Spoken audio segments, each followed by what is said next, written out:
Book of Hebrews chapter 9 and reading from verse 6 to 9.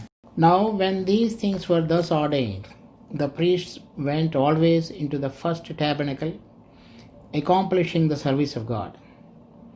But into the second went the high priest alone once every year, not without blood, when he offered for himself and for the sins of ignorances of the people. The Holy Ghost, this signifying that the way into the holiest of all was not yet made manifest, while as the first tabernacle was yet standing, which was a figure for the time then present, in which were offered both gifts and sacrifices, that cannot, as touching the conscience, make the worshipper perfect, being only. I am reading it again. That could not make the conscience of the worshipper perfect. So in this chapter we see the first 5 verses, the setup of the tabernacle on the earth, or the way, the type of that about the tabernacle, what God gave to Moses, and accordingly he has set that up. And it has, the real tabernacle is in heaven. And when God gave the instructions how the tabernacle needed to be set up, and it was set up. But in the first the holy place, with the service of God, which the priests were doing the service unto God, but only once a year the offerings were made. The sin offering was taken into the most holy place and sprinkled upon the mercy seat, which was the most holy place, or the inner place. But in reference to the other people who are coming to worship God at the tabernacle, and their position was mentioned in verse 9, which was a figure for the time when then present, in which were offered both gifts and sacrifices, that could not make him. The make him is the one who is offering these gifts and sacrifices. In the margin it is written, the worshipper. And in other places also, if you have your vernacular languages, so please refer to those things or other translations. And did the service perfect as pertaining to the conscience. So though the worshipper was bringing gifts or sacrifices before God, but in his conscience, he felt that it is not perfect. Because one, there is a veil between God and man, and only the high priest had an access once every year. So the one who is offering the sacrifices or gifts unto God has got no direct access to the presence of God. So that is why in his conscience, though he offered, but he did not, it never brought him to the perfect feeling of that I offered a sacrifice, or whatever God demanded in my life according to what I was living has not brought any perfection in my conscience in relation to God. But when we move to book of 1 Peter chapter 2 verse 5, ye also as lively stones are built up a spiritual house and holy priesthood, to offer up spiritual sacrifices acceptable to God by Jesus Christ. So here is the opposite of that verse. Book of Hebrews chapter 9 verse 9. The worshipper's conscience was not made perfect, and he never was satisfied that his offerings were acceptable to God. But Peter was explaining that we were built up a spiritual house as a lively stones, and as a holy priesthood. That was only a tribe of Levites. And within the Levites also there are 3 sons. Only the sons of Merari has got, that is the Aaron and his children, has an access to the most holy place, not other children of Levite. They have only service pertaining to the tabernacle and around the tabernacle. So now, in the New Testament, he says, we are built up as a spiritual house, that the tabernacle itself, where God lives in the midst of us, and everybody is also made as a priest, a holy priesthood, offering up spiritual sacrifices. In the Old Testament, it was offerings of blood offerings like sin and trespass offerings, and other offerings like the burnt offering, meal offering, thanksgiving offering. Those were savory offerings. But here it is a spiritual sacrifices. So that means it brings the conscience of a worshipper into a right relationship with God, because he is directly involved. The veil was torn, the access were open, the things which we offer now made as a spiritual sacrifices and is acceptable to God. Earlier, the worshipper in the Old Testament did not have that kind of a confirmation that his offerings were found acceptable in the sight of God. But here it was a new and a wonderful privilege offered to every worshipper, that when they bring the worship or spiritual sacrifices unto God, which is acceptable through Jesus Christ. But now, as far as the sin is concerned, that needed to be dealt with. And when that was dealt with, then only the veil was broken, the access were opened between God and man, a new and a living way was opened up. In the same thing we read in book of Hebrews chapter 10. But the great work whereby we rejoice and offer our spiritual sacrifices unto God is mentioned in the same chapter, the 1 Peter chapter 2, verse 9. But you are a chosen generation. So why do we offer those spiritual sacrifices? And later on, subsequently being built as a spiritual house as a lively stones unto God, because you are a chosen generation. So then he also says a royal priesthood, then a holy nation, a peculiar people, that you should show forth the praises of him, or it is in the margin written, excellencies of him who hath called you out of darkness into his wonderful light. So there are so many things which we can really appropriate in our life, and by appropriation of those characteristics, those things what the Lord has done or Lord has given to us by his sacrificial work on the cross is amazing. And because of that, now we come to the presence of the Lord to offer our spiritual sacrifices, or sing of the excellencies of God, or to glorify and praise him for the things which he has done unto our lives. And that is not only just a simple deliverance from the forgiveness of sins and receiving given the eternal life as a gift, but there are so many other things in this verse which is mentioned. By coming into the experience of those things and making it as a real in our life, the believer, the every child of God, and truly touched by a Lord, coming into the experience of these things, when he sings the praises of God, or when he sings of the excellencies of God, and that is the real spiritual sacrifice, and that will bring satisfaction to the heart or conscience of the worshipper, and also will be found acceptable in the sight of God when we offer or render our worship unto the Lord. So it will take a lot of time, but I will go a couple of those things so that it may give some glimpse of what does that mean in this verse mentioned for us. 1 Peter chapter 2 verse 9. But you are a chosen generation, a royal priesthood, a holy nation, a peculiar people, that you should show forth the excellencies of him that has brought you into from darkness to the marvelous light. First one is a chosen generation. So that means it is this offering or becoming a priesthood or offer a spiritual sacrifice which is perfected to the conscience of the worshipper, and also to whom it is offered to God, it is acceptable. And God has chosen a generation of people from the beginning, and who has really communicated to their inner conscience and who God is and what is his plan and purpose for their lives, and how he wanted to redeem and make as his own people.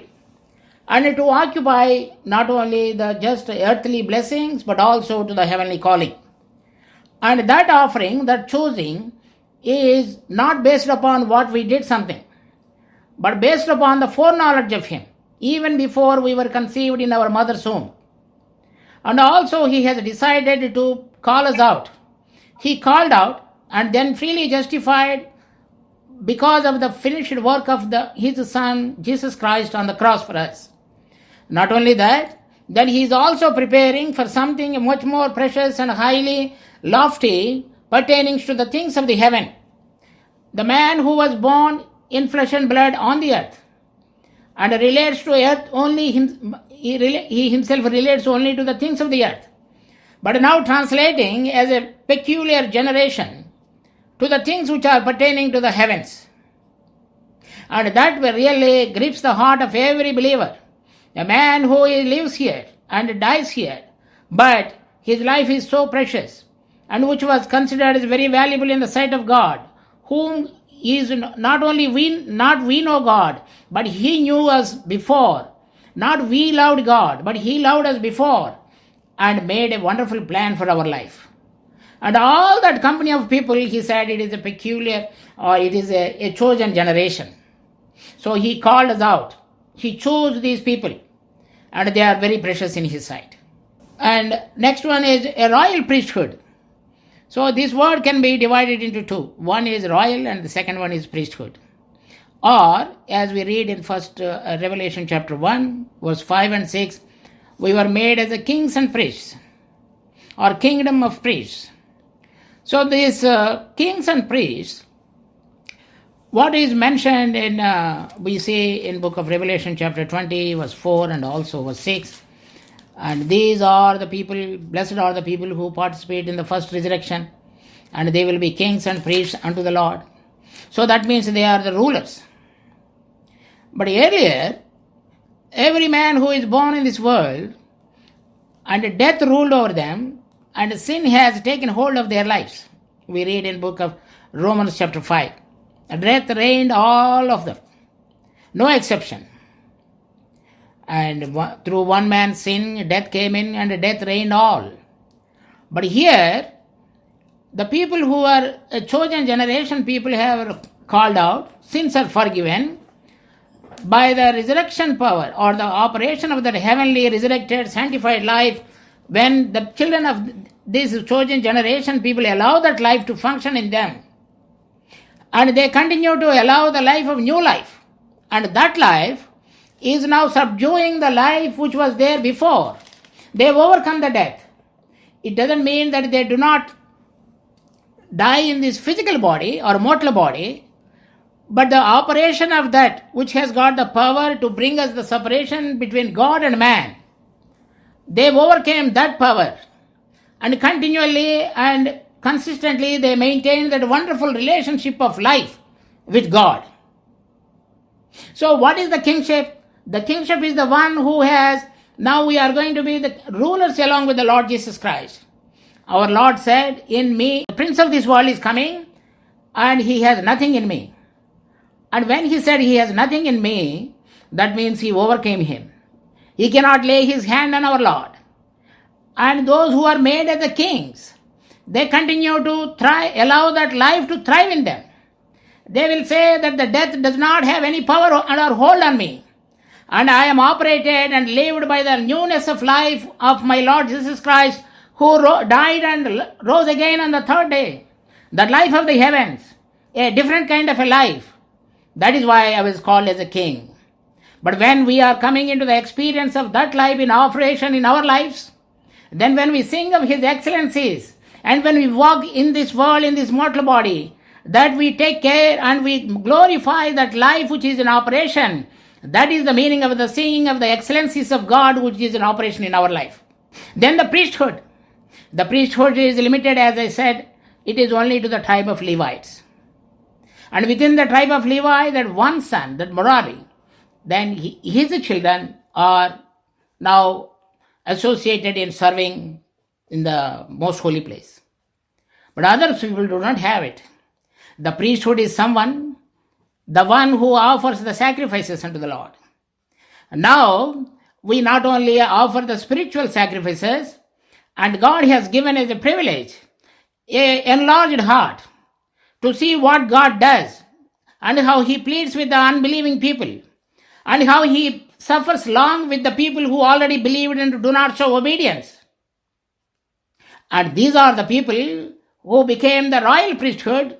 Not only within their life they continue to manifest the power to defeat the power of the sin and the death, and also those who are ruled by the power of the death and the sin, they continue to plead before the presence of the Lord with an enlarged heart. Their hearts are filled with love. They do not look at the ignorances or the sins of the people, but they continue to carry the burden. They love the people. They carry the burden and they continue to manifest that love and the character of the Lord in offering the prayers unto the people who are not obedient unto the Lord, either believers or unbelievers. So when a man who is self-centered, who continues to look down the other people, and who always boasts of the self-centered life and pride, filled with pride, now you see the transformation. And a chosen generation, it is not only within their life they defeat the power of the death, but they also plead for the people who do not have that kind of an experience, either as an unbeliever or a believer who is defeated.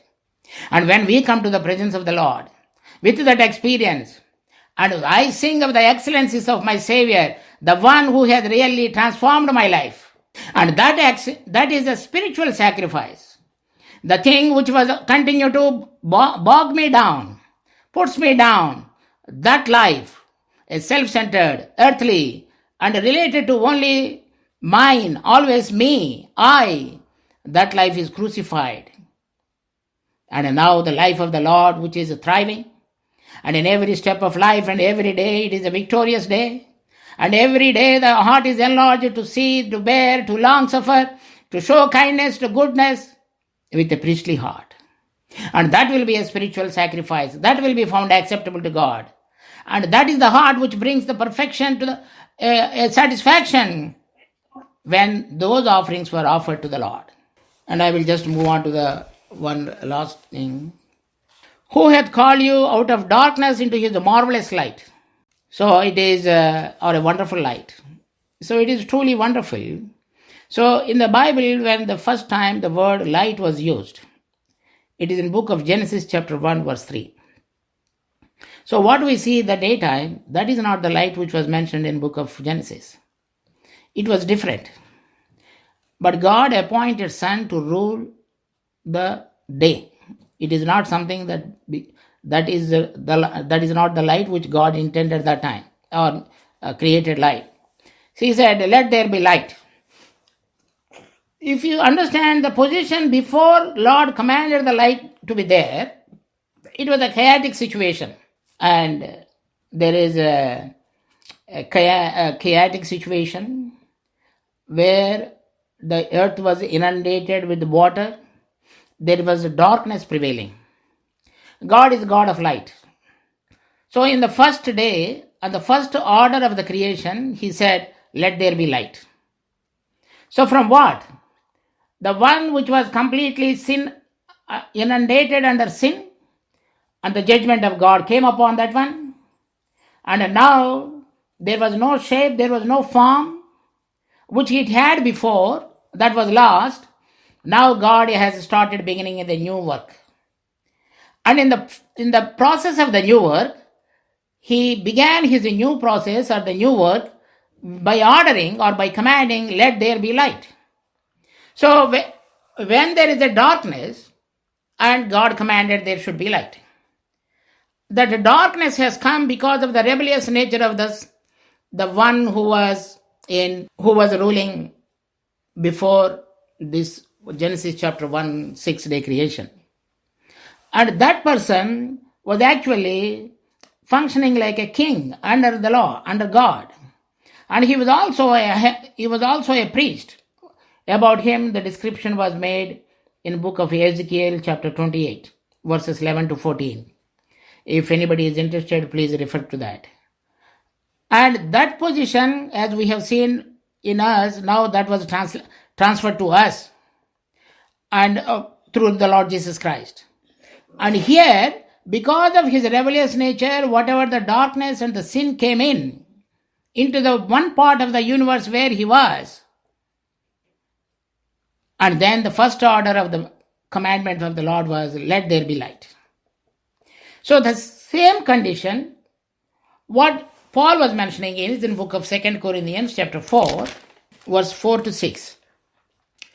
In whom the God of this world hath blinded the minds of them that believe not, lest the light of the glorious gospel of Christ, who is the image of God, should shine unto them. For we preach not ourselves, but Christ the Lord, and ourselves your servants for Jesus' sake. For God, who commanded the light to shine out of darkness, hath shined in our hearts to give the light of the knowledge of the glory of God in the face of Jesus Christ. Same God who commanded the light to shine out of darkness has shined in our hearts to give the light of the knowledge of the glory of God in the face of Jesus Christ. What a beautiful transformation that is. So it is just he commanded, let there be light, and there was light. Same way the chosen generation people, in their hearts, let there be light. From what? It is not only just for the conviction of the sin or the sins, what they committed. It is about a system, a darkness which was prevailing without knowing God, and where there was no place for the light in our lives. And when he has seen that condition of my heart and your heart, the one which was ruling and completely blinding our eyes not to see the glories of our God, and we did not have anything to say the excellencies of my God, our God, then he commanded to come out of the all chaotic situation, aimless life, and living unto the world, and everything is pertaining to the self. That is all the nature of the Satan. That is why he wanted to say, I will exalt myself. I will reach unto the place. And that everything which has brought the darkness into the world, into everyone who was born into this world. And the Lord said, let there be light. So that the knowledge of God in the face of Jesus Christ, so the glorious gospel may shine in our hearts. Then you see, the light which has brought in, then it has touched my life to see. Inner eyes were opened, who God is, who is my Father, what is his plan, why did I was brought into this world, and what is his plan and purpose for my life.